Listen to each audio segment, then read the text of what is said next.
Bonjour, aujourd'hui Lise Bourbeau nous interroge sur ce que nous permettent, d'après nous, de trouver, de faire, d'expérimenter les efforts que l'on fait en accord avec nous-mêmes. J'aimerais élargir la question pour embrasser tous les types d'efforts et voir ce que chacun nous apporte. Quels sont ces différents types d'efforts? En fait, il n'y en a que deux en reprenant ce qu'on a pu voir depuis le début de la semaine. Il y a dans un premier temps les efforts qui sont associés à de la souffrance, où on est vraiment dans la pénibilité, on se force vraiment consciemment à faire l'action, et il y a ceux pour lesquels finalement on le fait dans un élan quasi naturel, parce que ça correspond à nos besoins, à nos valeurs, à nos envies, et des fois il n'y a même pas la notion d'effort qui apparaît dans notre ressenti.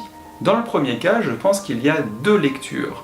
À mon avis, je m'interroge là-dessus, j'en sais rien, j'ai pas forcément assez pris de temps pour explorer tout ça complètement, et je vous laisse d'ailleurs me dire dans les commentaires ce que vous en pensez.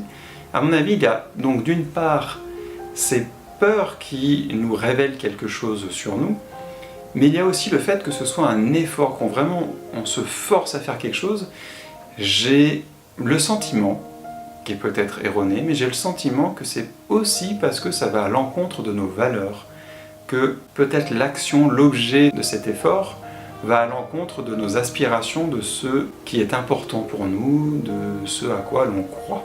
De l'autre côté, il y a ces efforts que nous faisons plutôt naturellement, en tout cas volontiers, et qui nous apportent quelque chose. Qu'est-ce qu'ils nous apportent? Eh bien c'est pareil, ils nous apportent aussi de la connaissance sur nous. Quand on est poussé à faire quelque chose par nos élans, on sort de nos zones de confort, on va découvrir un nouveau domaine, et en découvrant de nouveaux domaines, on acquiert de nouvelles compétences, ou en tout cas on les développe, et finalement nous venons nous enrichir.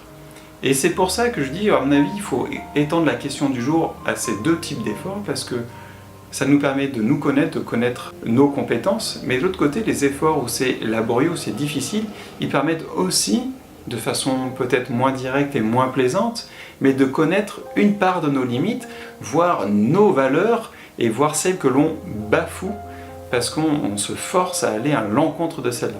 Donc je pense que les deux types d'efforts nous permettent de finalement mieux nous connaître quand on arrive à les regarder et à prendre un peu de recul pour pouvoir le faire. Je m'arrête là pour aujourd'hui, je vous remercie d'avoir regardé cette vidéo. Je vous souhaite une excellente journée et surtout, comme chaque jour, prenez soin de vous.